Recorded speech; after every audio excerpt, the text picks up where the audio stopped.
2장 17절 말씀부터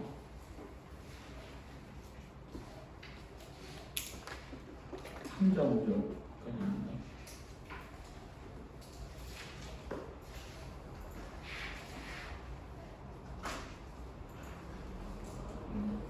찾으신 줄 알고 저와 여기 한 절씩 읽도록 하겠습니다. 룻이 밭에서 저녁까지 죽고 그 죽은 것을 떠니 보리가 한 에바쯤 되느니라. 그것을 가지고 성읍에 들어가서 시어머니에게 그 죽은 것을 보이고 그가 배불리 먹고 남긴 것을 내어 시어머니에게 드리매 시어머니가 그에게 이르되 오늘 어디서 주었느냐 어디서 일을 하였느냐 너를 돌본 자에게 복이 있기를 원하노라 하니 룻이 누구에게서 일했는지를 시어머니에게 알게 하여 이르되 오늘 일하게 한 사람의 이름은 보아스니이다 하니라. 나오미가 자기 며느리에게 이르되 그가 여호와로부터 복받기를 원하노라. 그가 살아있는 자와 죽은 자에게 은혜 베풀기를 그치지 아니하노라 하고 나오미가 또 그에게 이르되 그 사람은 우리와 가까우니 우리 기업을 물을 자 중에 하나이니라 하니라. 모압 여인 룻이 이르되 그가 내게 또 이르기를 내 추수를 다 마치기까지 너는 내 소년들에게 가까이 있으라 하더이다 하니 나오미가 며느리 룻에게 이르되 내 딸아 너는 그의 소녀들과 함께 나가고 다른 밭에서 사람을 만나지 아니하는 것이 좋으니라 하는지라.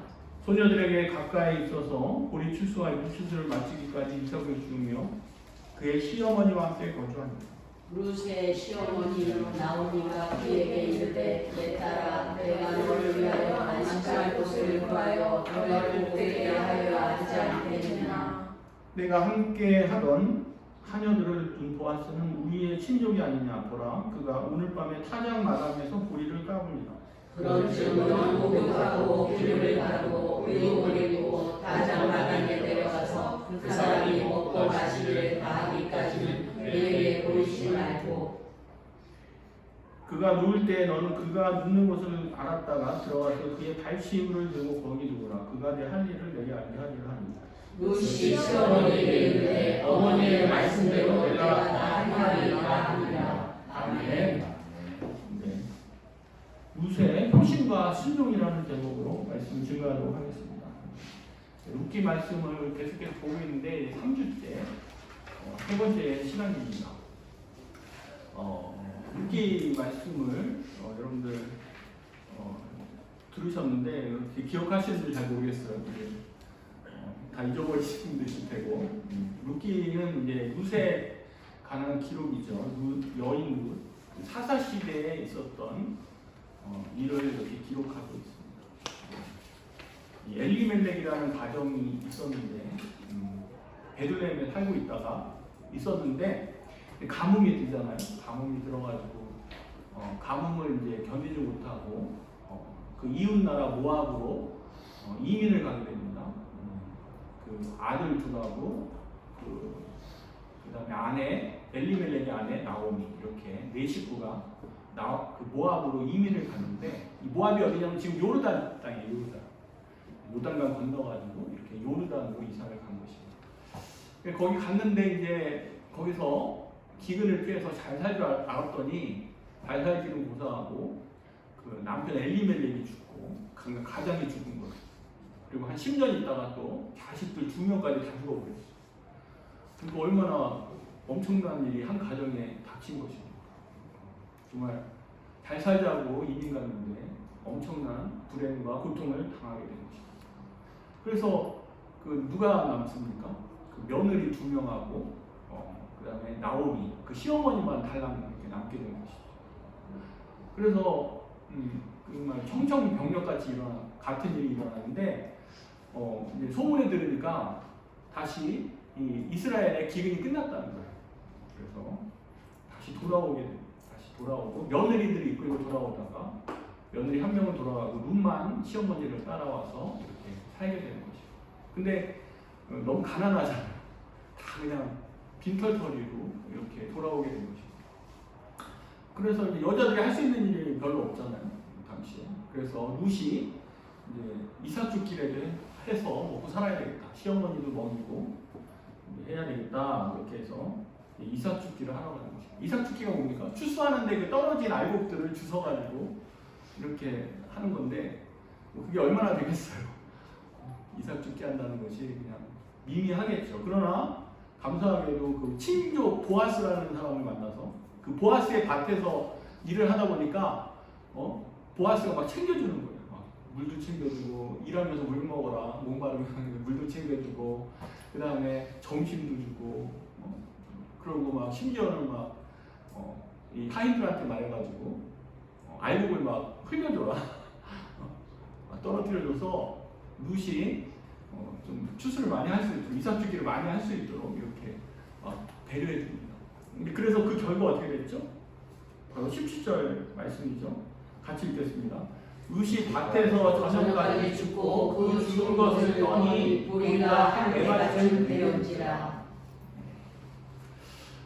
예, 그래서 이 한 에바나 거두었다는 것입니다. 한 에바 하면은 뭐 우리 도량형이 아니기 때문에 잘 가져오지 않죠. 이 한 에바가 어떻게 됩니까? 22리터, 23리터 정도 된다고 그래요. 23리터면은 여러분 엄청난 양이죠. 굉장히 부피가 큰 겁니다. 23리터. 그리고 그 대에 대한 여러분들 개념이 있는지 잘 모르겠는데 대가 한 대밥 뭐 이러잖아요. 대가 12대가 넘는다고 해요. 그러니까 옛날에는 다 대로 이렇게 팔았잖아요. 저도 옛날에 대박으로 해서 쌀 사던 기억이 있는데 대박이 어느 정도 될까 모르겠는데 여러분 성경책 한 2권 합쳐놓은 거? 2-3권 정도 합쳐놓은 정도인 것 같아요. 3권 정도? 그 정도 분량이 한 대인 거죠. 그래서 그걸 12대를 한 거예요.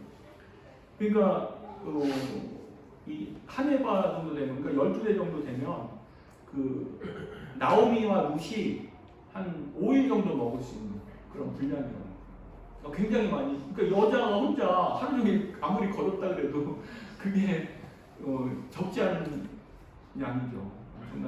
그래서 어떻게 그렇게 거둘 수가 있었습니까? 보아스가 그렇게 뒤에 안 보이는 곳에서 막 흘려준 거예요. 하인들 시켜가지고 야 너 추수할 때 박박 긁지 말고 적당히 떨어뜨려 줘가지고 룻이 잘 주술 수 있도록 해라 이렇게 하면서 그래서 또 그렇게 해서 거둘 수 있었고 또 룻 나름대로 저녁 때까지 열심히 일했어요. 너무 일을 잘해가지고 그냥 농땡이 부리지 않고 그냥 저녁 때까지 막 열심히 그렇게 주순 것입니다. 그래서 롯은 또 시어머니를 봉양하기 위해서 이렇게 한 것이죠. 봉양하기 위해서 열심히 일한 것입니다.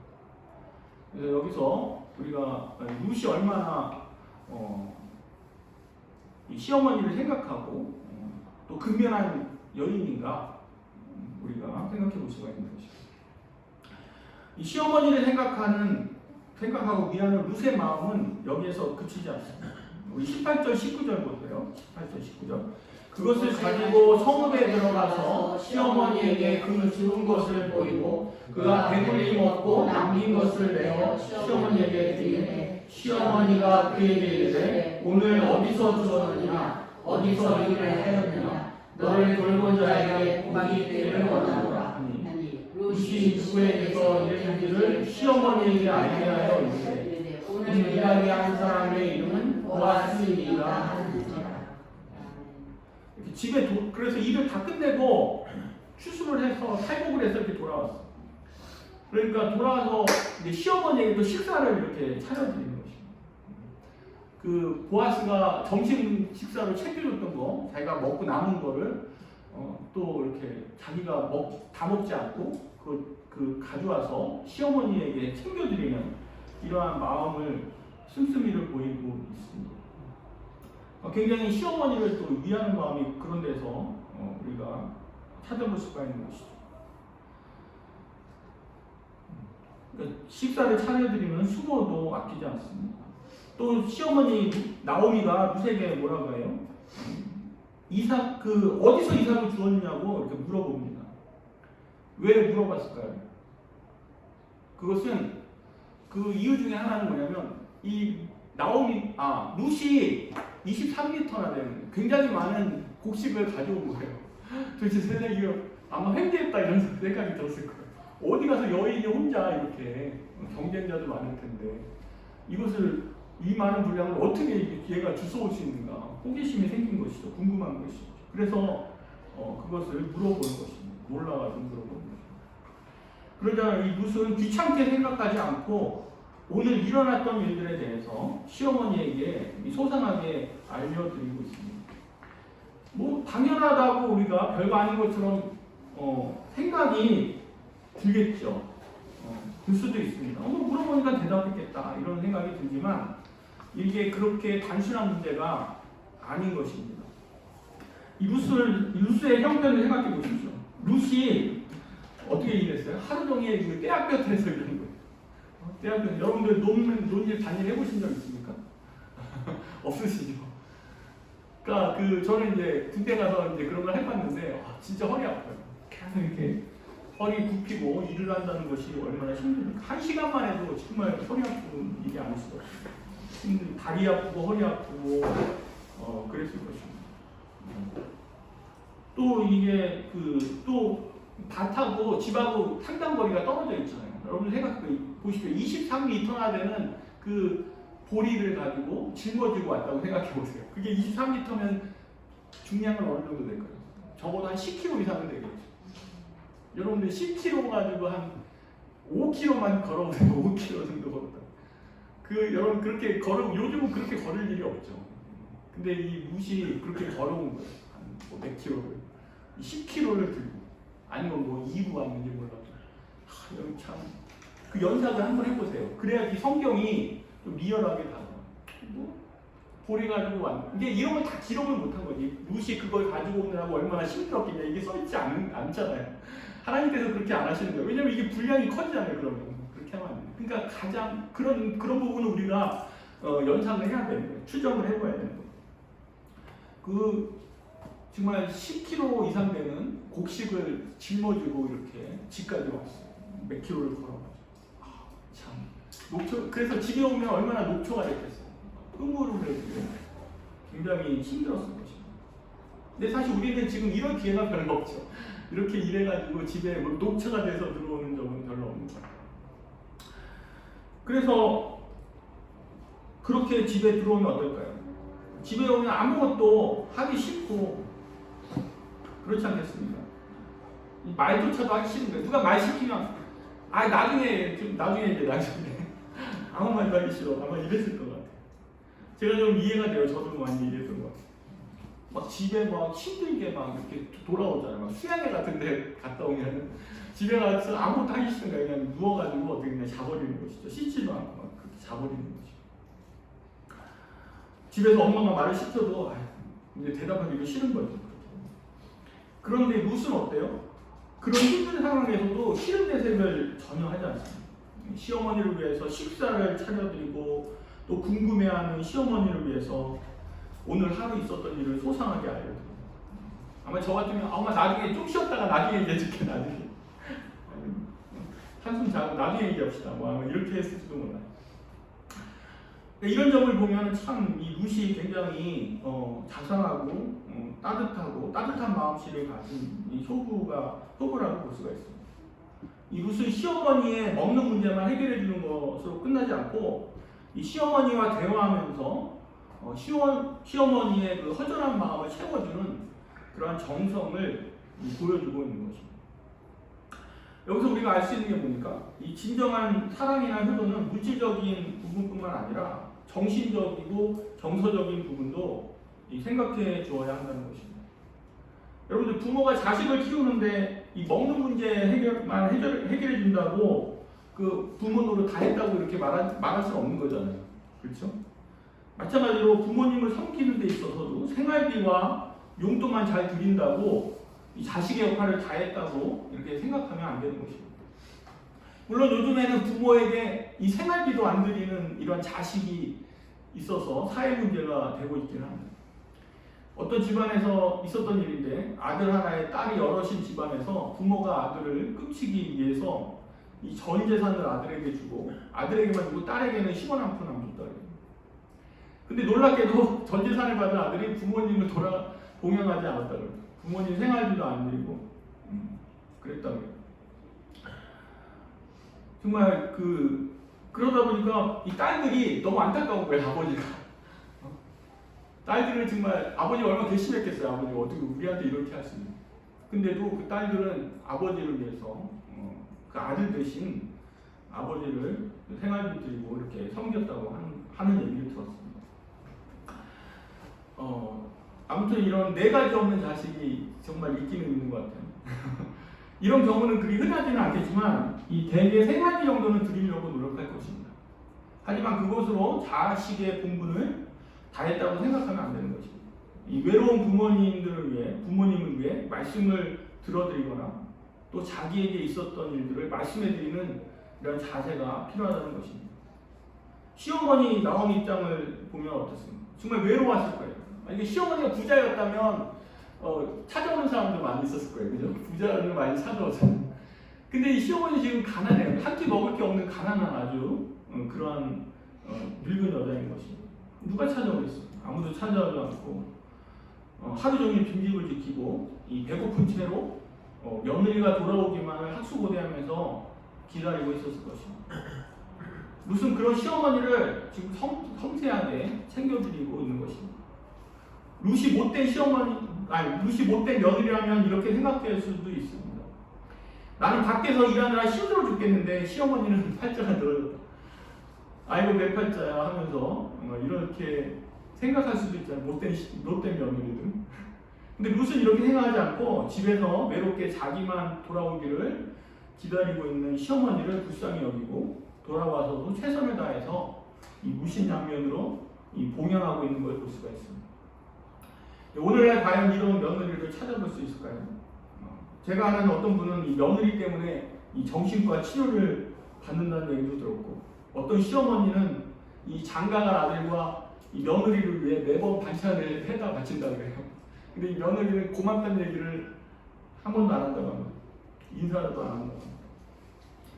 요즘은 그야말로 시어머니 시집살이가 아니라 며느리 시집살이를 하는 때가 되어버렸어요.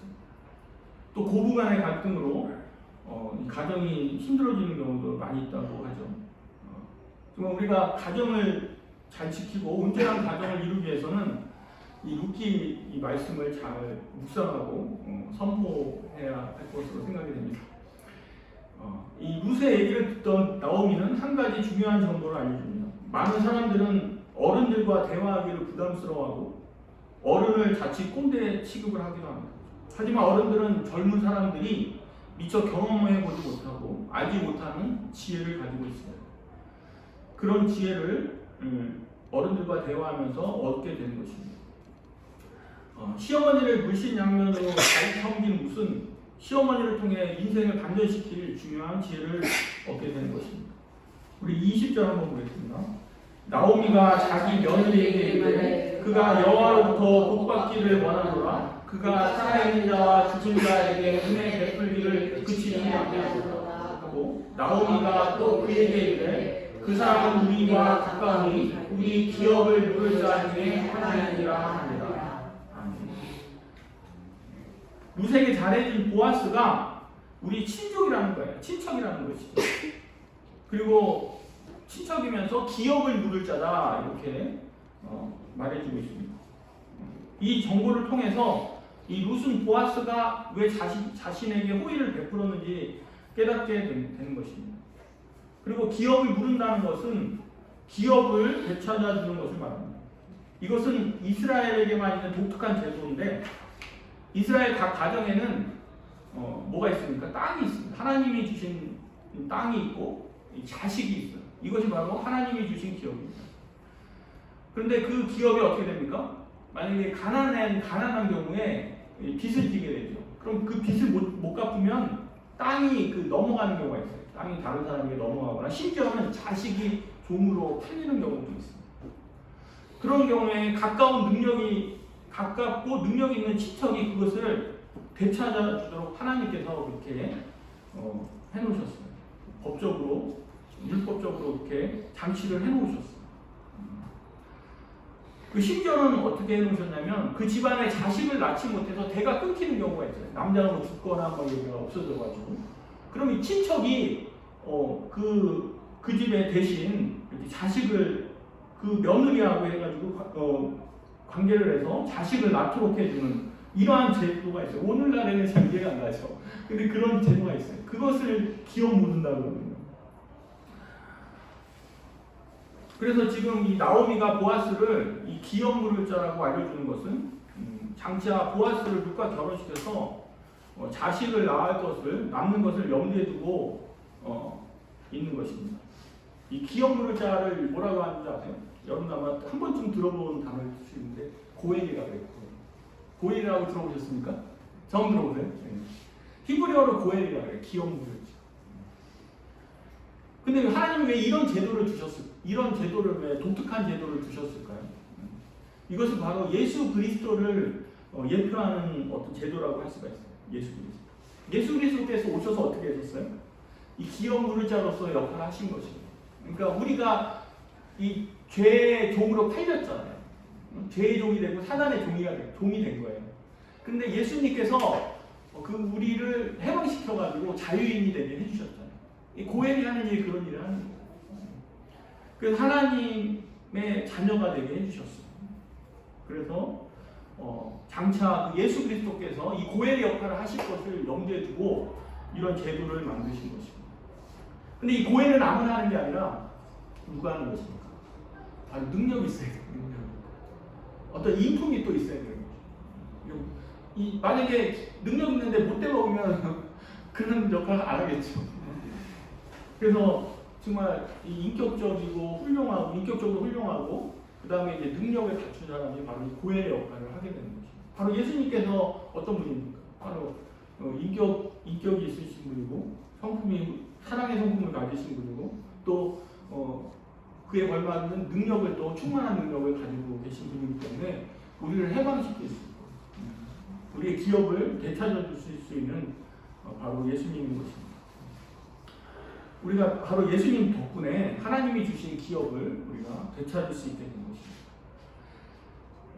바로 예수님이 얼마나 좋으신지 정말 우리가 잃었던 것들을 다시 회복시켜 주시는 분이 바로 예수님인 거예요. 그 보아스가 바로 그 예수님의 모습을 보여주고 있는 것입니다. 우리 3장 1절을 같이 보겠습니다. 루세 시어머니 나오미가 그에게 이르되 내 딸아 내가 너를 위하여 안식할 곳을 구하여 너를 복되게 하여야 하지 않겠느냐. 자신을 돌보지 않고 지극정성으로 시어머니를 섬기는 룻을 이 나오미 없이 친딸처럼 생각하는 것을 볼 수 있습니다. 룻의 앞날을 걱정해주고 있어요. 이 룻을 위해서 어떻게 합니까? 안식할 곳을 구해주고 싶어하죠. 이 안식할 곳을 라는 이런 말을 단어했는데 얼핏 다가오지 않죠. 이 안식할 곳을 구해주고 싶다 이 말이 뭐예요? 바로 가정을 꾸려주고 싶다는 거예요. 룻에게 이제 과부로 살고 있는데 너도 이제 재혼을 해서 가정을 꾸리고 자녀를 낳아야 되지 않겠냐 이렇게 지금 은연중에 말하고 있는 것입니다. 이 당시 이스라엘 사회는 이 남성 위주의 사회였다고 해요. 그래서 요즘은 여자들이 막 떵떵거리고 살잖아요. 여자들이 오히려 결혼 안 하려고. 여자가 능력 많으면 떵떵거리고 살지만 이 이스라엘은 그렇지가 않았어요. 고대 이스라엘은 남성 위주의 사회여서 남편과 아들이 없는 과부는 생계가 어려웠다고 해요. 그리고 생계도 어려웠고 신변은 보장을 받을 수가 없어요. 그러니까 남편과 아들이 이제 여자는 연약하잖아요. 그래서 지켜주고 그래야 되는데 막 남편과 자식이 없으면 이제 주위에서 무시하는 거예요. 함부로 대하고. 근데 남편과 자식이 건장하면 그렇게 할 수가 없잖아요. 그래서 이제 걱정되는 거예요. 지금 이 자기는 언제 죽을지, 나오미 언제 죽을지 모르고, 지금 룻은 젊은데, 앞으로 이 남편도 없이 자식도 없이 어떻게 살아갈 것인지 정말 이 나오미가 걱정을 하고 있는 것입니다. 걱정이 이 룻만 보면은 걱정이 태산 같죠. 더구나 이 룻이 시어머니를 얼마나 지극정성으로 섬기고 있습니까? 그런 모습을 보니까 더 애틋하고 이 룻이 불쌍하고 안타까운 것입니다. 그래서 이 나오미는 엘리멜렉 가문의 대를 잇는 것은 사실 부차적인 문제일 수 있어요. 대를 잇는 것은 고사하고 나중 문제고 이 룻이 정말 편안하게 살아야 되는데 걱정인 거예요. 자기가 이제 언제 죽을지 모르는데 죽기라도 하면 룻이 정말 이방 여인으로서 어떻게 하나 또 이스라엘은 굉장히 이방인들을 멸시하잖아요. 여기 살고 있는데 그래 자기네도 있어서 좀 다행인데 자기도 없어지면 이제 이방 여인으로서 어떻게 여기서 살아가느냐. 이것이 바로 이 룻이 굉장히 걱정하고 나오미가 굉장히 걱정하고 있는 것입니다. 그래서 나오미는 룻을 통해서 이 가문의 대를 잇는 것보다 룻이 새로운 남편을 만나서 안식을 얻는 것을 더 중요하게 이렇게 생각하고 있는 것입니다. 룻이 결혼을 해서 자식을 낳으면 아마 이 나오미는 좀 이순이로 차순이로 불릴 수도 있죠. 시어머니를 섬기는데 아무래도 좀 떨어지고 소홀해질 수도 있을 텐데도 상관하지 않고 룻의 행복을 더 바라고 있는 것입니다. 이 룻이나 나오미를 보면 자기 아니보다 행복보다는 상대방을 더 생각하는 그런 아름다운 모습을 보여주고 있는 것입니다. 그래서 나오미는 이 룻이 결혼할 수 있도록 작전을 짜고 그 작전 계획을 이 룻에게 알려줍니다. 그 작전 계획이 뭔지 한번 살펴보겠습니다. 2절로 4절을 같이 보겠습니다. 내가 함께하던 하녀들을 둔 보아스는 우리의 친정이 아니냐. 보라, 그가 오늘 밤에 타작 마당에서 보리를 까불리라. 그런즉 너는 목욕하고 기름을 바르고 의복을 입고 타작 마당에 내려가서 그 사람이 먹고 마시기를 다 하기까지는 그에게 보이지 말고 그가 누울 때 너는 그가 눕는 곳을 알았다가 들어가서 그의 갈치를 들고 거기 누우라. 그가 내 할 일을 내게 알게 하리라 하니. 이 기업물을 짠 그 보아스를 룻과 결혼시켜서 자식을 낳도록 하려는 것입니다. 이 오늘 밤에 보아스의 이 타작 마당에서 보리를 까분다고 말입니다. 이 밤에 타작을 한다는 것이 좀 이해가 안 되죠. 근데 그럴 수밖에 없는 게 밤에는 이 해풍이 불었다 그래요. 밤이 되면 바람이 지금도 밤이 되면 바람이 많이 불잖아요. 그래서 그 지중해 연안에 있던 이스라엘 지역에 이 지중해에서 그 해풍이 부는 거예요, 밤에. 그러면 해풍이 바람이 불어야 그 타작하면 그 껍데기가 생기잖아요. 그 껍데기가 날아간다는 거예요. 그렇게 해서 바람을 이용해서 타작을 하는 것입니다. 그래서 밤에 타작을 하게 되는데 이 타작할 때 주인이 그 타작 마당에서 다 관장을 하는 것 같아요. 그리고 그 타작하는 곳에서 잠을 잔다고 해요. 그러니까 보아스가 거기서 타작을 끝내고 잠을 잔다는 거예요. 그러면 거기 잠자는 곳을 봐뒀다가 룻에게 들어가서 목욕하고 막 들어가서 거기서 그 발치에 누우라고 이렇게 알려주는 것입니다. 우리가 볼 때 참 이게 오늘날의 문화나 이런 거 이해가 안 되는 것이죠. 근데 당시에는 뭐 이해 안 되는 게 한두 가지가 아니에요. 당시에 이것은 그 여성이 남자에게 청혼하는 아주 적극적인 방법이었다는 거예요. 오늘날의 사고방식으로 이해하시면 안 돼요. 문화나 사고방식으로 이해하면 안 되고. 그 2000년 전, 3000년 전, 거의 3000년 전의 일인데 그때 문화인 거예요. 그래서 그런가 보다 하고 받아들여야 되는 거죠. 그래서 적극적으로 남성에게 남자가 청혼하는 방식이었던 것입니다. 우리 5절 보겠습니다. 5절. 그러니까 뭐라 그래요? 룻이 시어머니에게 이르되 어머니의 말씀대로 내가 다 행하리이다 하니라. 말씀대로 다 행하겠다고 이렇게 순순히 대답을 합니다. 룻이 시어머니의 말씀에 의의를 달거나 이의를 달거나 거역하지 않고 그대로 순종하는 것을 볼 수가 있는 것입니다. 근데 이게 뭐 그러려니 하고 넘어갈 수 있겠지만 좀 더 살펴보면 그렇게 쉬운 게 아니에요. 시어머니의 명령은 룻이 받아들이기에 어려운 점들이 있었어요.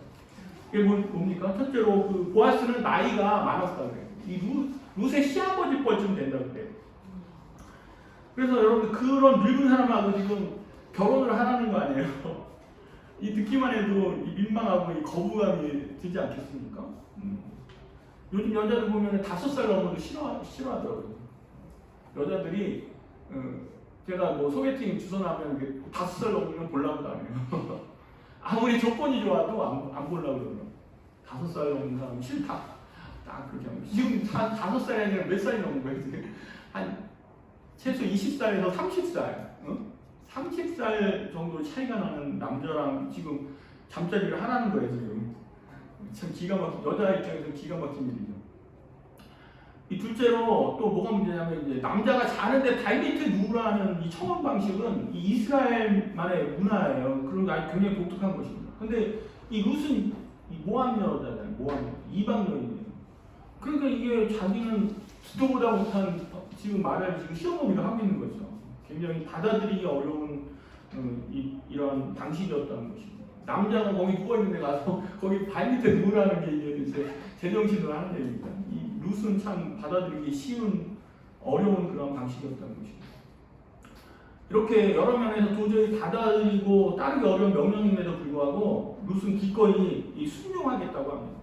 근데 6절에 보면 이제 6절부터 보면 룻이 이제 계속 똑같이 순종하는 것을 볼 수가 있어요. 다음 주에 살펴볼 텐데 계속 똑같이 순종하는 것을 볼 수가 있어요. 그렇게 생각하는 거 아니에요. 그 어머니 아무리 그래도 그렇지 어떻게 아버지 이뻐야 되는 사람하고 결혼을 하라고 하십니까? 너무 하십니다.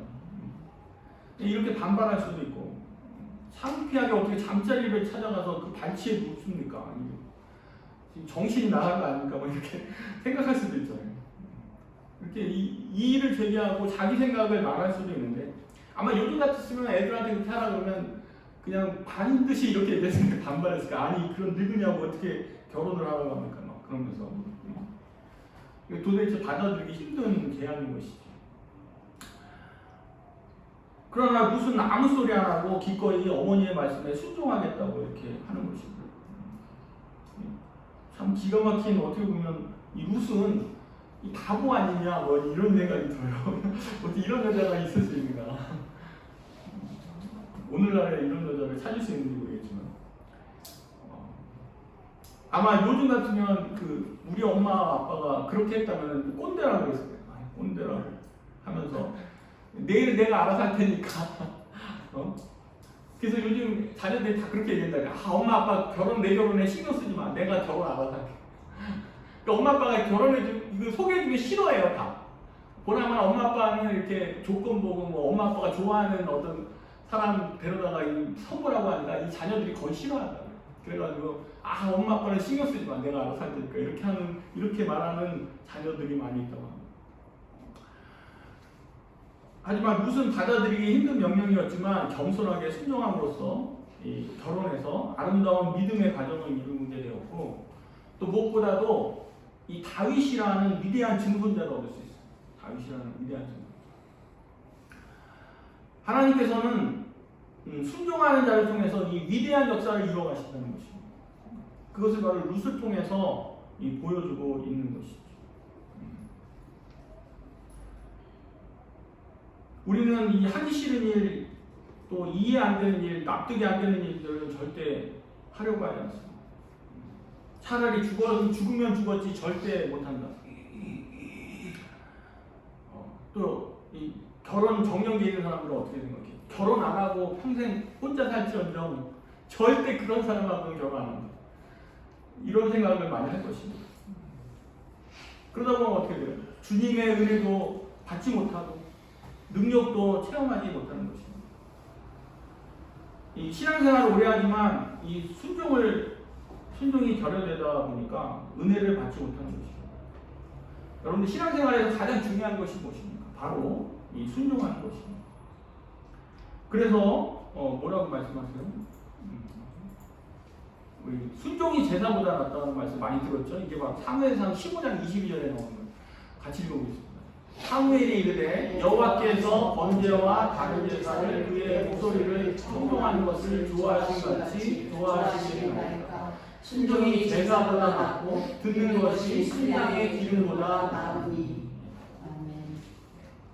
주님이 제사를 좋아하시고 이런 게 아니라는 거예요. 순종을 본질은 이 순종하는 것이라는 거죠.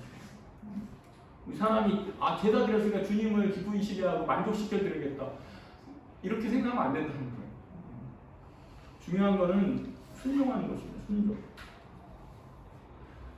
아무리 예배를 많이 드리고 기도를 많이 한다고 해도 순종이 빠지면은 실속이 없는 것입니다. 안고 없는 찐빵이 되는 거죠.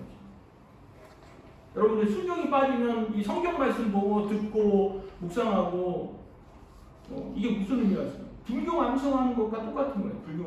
불교 암송. 불교 믿는 사람들 불교 암송을 굉장히 많이 하잖아요. 근데 사실 그 불교 말씀대로 따라 삽니까? 안 그러죠. 똑같은 거예요. 별 차이가 없는 것입니다. 순종이 빠지면 불경을 암송하는 것과 똑같은 것입니다. 그리고 무엇보다 이 순종은 단순히 그 성경 말씀에만 순종하는 것이 아닙니다. 이 부모님 말씀과 선생님, 어른들 이런 말씀에 순종하는 것도 하나님께 이 순종하는 것에 포함되는 것입니다. 그래서 이 보이는 하나님 사람에게 순종하지 않으면서 어떻게 보이지 않는 하나님께 순종할 수 있는가 이렇게 말씀하고 있지 않습니까? 특히 이 부모님께 순종하는 것은 대단히 중요한 것입니다. 그래서 10계명에서도 5계명에서 이 부모님을 공경하라고 하셨습니다. 우리 한번 같이 읽어보겠습니다. 출애굽기 20장 12절 말씀입니다. 내 부모를 공경하라. 그리하면 내 하나님 여호와가 내게 준 땅에서 내 생명이 길리라. 부모를 공경하는 자에게 주어지는 복이 뭡니까? 생명이 길다. 생명이 길다. 오래 산다는 뜻도 포함되어 있죠. 그러니까 복 받고 잘 산다는 것을 보여주는 것이죠. 근데 여러분 10계명을 보면요, 1계명부터 10계명, 그다음 1계명부터 4계명은 어떤 계명입니까? 하나님에 대한 계명이고 5계명부터 10계명은 인간에 대한 계명이에요. 그래서 그런데 그 5계명이 뭡니까? 인간에 대한 계명의 맨 앞에 나오는 계명이 바로 이 부모님을 공경하라는 거예요. 그러니까 결국은 인간관계에서 기초가 뭐냐? 인간관계에서 제일 중요한 게 뭐냐? 바로 부모를 공경하는 거라는 거예요. 그러니까 인간관계 잘하려면 어떻게 해야 돼요? 어른들한테 잘해야 된다는 거예요. 부모님께 잘하고. 그러면서 부모님한테 잘하지 못한 사람이 어떻게 인간관계를 잘하겠냐 하는 그 의미가 지금 바로 10계명에 포함되어 있는 것입니다. 사람들이 다 인간관계 중요시 여기고 인간관계 잘하려고 그러는데 가까운 그 부모님한테는 못해. 그거는 진짜 그 모순이고 말이 안 되는 것이죠. 그러니까 부모에게 잘한 사람들은 반드시 인간관계가 좋게 되는 거예요. 그러니까 인간관계가 안 좋은 사람은 바로 부모님께 잘못한다는 얘기가 되는 것이죠. 근데 다윗 사도도 이것을 이렇게 말씀하고 계시는데 비슷한 얘기를 하고 있어요. 다윗 사도도. 자녀들아 주 안에서 너희 부모에게 순종하라. 이것이 옳으니라. 내 아버지와 어머니를 공경하라. 이것이 약속 있는 첫 계명이니 이로써 내가 잘 되고 땅에서 장수하리라. 내가 잘 된다는 거예요. 잘 된다는 말이 확 들어오지 않습니다. 어쨌든 잘 되는 거예요. 부모에게 잘하면 잘 되는 것이죠. 부모에게 순종하라고 이렇게 말씀하고 있는데 주 안에서 순종하라는 말씀인데 이거 주 안에서 순종하라는 말이 뭘까요? 그러니까 주님의 이 계명에 어긋나지 않는다면 주님께 잘못하는 것이 아니라면 순종하라는 거예요. 부모도 인간인지라 주님의 뜻을 거스리는 명령을 할 수가 있어요. 그런 걸 하면 안 된다는 거였어요. 아무리 순종하라고 해가지고 잘못된 명령에까지 순종할 필요는 없는 것입니다. 그러나 되게 부모님은 그런 명령을 하지는 않죠. 되게 우리 잘 되라고 좋은 그러한 말씀을 해주시고 그 말씀에 우리가 순종해야 된다는 것입니다. 교회 가지 말라 이 말씀 외에는 거의 다 지켜야 될 필요가 있어요. 주 안에서. 그래서 이 룻도 어때요? 이 시어머니에게 말을 한 가지 어겨요. 그게 뭡니까? 돌아가라. 니네 땅으로 돌아가라는데 그 말에는 순종을 안 해요. 절대 나는 못 돌아가겠다고 완강하게 거부를 하죠. 그럼 그 주 안에 그 순종 안 한 것입니까? 그렇죠? 그거는 순종할 필요가 없는 거죠. 집에 돌아가라는 명령은 그거 순종할 필요가 없는 것입니다. 부모님이 잘못된 명령을 내리지 않는 한 우리가 순종해야 될 필요가 있는 것입니다. 그럴 때 하나님께서 우리에게 복을 주시는 것입니다. 그래서 우리가 룻을 통해서 정말 룻은 단순히 그 시어머니 먹고 사는 것만 책임지는 것이 아니라 정말 그 시어머니를 진심으로 공경하고 그의 말에 따라서 순종하는 그러한 아름다운 소성을 보여준 그러한 여인이었다는 것입니다. 그래서 우리가 이 룻을 통해서 이러한 초성과 순종의 미덕을 우리가 배워야 되겠습니다. 근데 여러분 우리가 보면은 이 효도를 한다는 것이 참 어려운 거예요. 옛날에 효종이 있었는데 효종 때 있었던 일인데 효종이 그 효종을 보려고 효종이 그 효를 굉장히 중요시 여겼대요. 그래서 효종인지 모르겠어요. 효종이 이제 행차를 했는데 어떤 사람이 그 어머니가 임금님을 너무 보고 싶어하는 거예요. 그러니까 그 아들이 어머니를 업고 그 임금이 행차하는 곳에 막 그냥 다른 박질을 해가지고 어머니를 업고 왔다는 거예요. 어머니가 이제 좀 거동이 불편하시는데 어머니를 즐겁게 해드리려고 임금님 보여드리려고 어머니를 얻고 이제 왔다는 거예요. 그러니까 그 임금님이 그걸 보더니 효종이 보더니 크게 칭찬하고 상을 내렸다 그래요. 그러니까 그 이웃집에 있는 사람이 그게 질투가 난 거예요. 근데 그 사람이 불효자였대요. 자기 어머니를 잘 섬기지 않던 불효자였는데 그 임금님한테 그렇게 해가지고 상 받은 게 화가 시기심이 나가지고 자기 어머니를 싫다는데 뭐 싫다고 하는지 모르겠어요. 그러니까 그 어머니를 얻고 평생 불효하다가 어머니를 얻고 막 또 임금님이 행차하는데 어머니를 모시고 가서 임금님께 보여드렸다는 거예요. 그러니까 주위에서 막 그 임금님한테 사실은 저 사람은 너무 불효자인데 그렇게 해가지고 이렇게 한 거다 이러니까 그 효정이 하는 말이 그래도 이제 상을 줬다는 거예요. 왜 상을 줬냐면 효는 그 모방하는 것만 해도 귀하다 이렇게 하면서 저런 정신이 필요하다. 모방할 줄도 모방해야 된다. 그러면서 그래도 불구하고 상을 줬다는 그런 일화가 있었다고 합니다. 우리가 참 평소에 효를 하기가 어렵죠. 우리가 어떻게 효도를 하면 할 수 있겠습니까? 우리 이국과 같은 사람들 우리가 모방하는 것입니다. 모방하면서 또 효도할 때 하나님께서 우리에게 복 주시고 큰 은혜를 주실 수 있습니다. 아멘. 기도하겠습니다. 하나님 아버지, 우리에게 참 룻을 통해서 정말 이 효의 아름다운 본을 보여주시니 감사드립니다. 룻이 참 어려운 형편에 있던 시어머니를 성심성의껏 섬기고 효도하는 것을 통해서 우리가 많은 도전을 받습니다. 하나님 아버지, 우리의 참 부모님을 무시한 것들도 많고 저희가 온전히 섬기지 못한 것들을 용서하시고, 하나님 우리가 이 룻을 보면서 온전히 이 부모님과 또 어른들에게 정말 공경하고 최선을 다하는 저희들 되게 하여 주시옵소서. 그래서 우리가 하나님께서 기뻐하시는 사람이 되게 하시고 하나님께 축복받는 복된 인생 되기를 간절히 원합니다. 감사드리며 예수 그리스도 이름으로 기도하옵나이다. 아멘.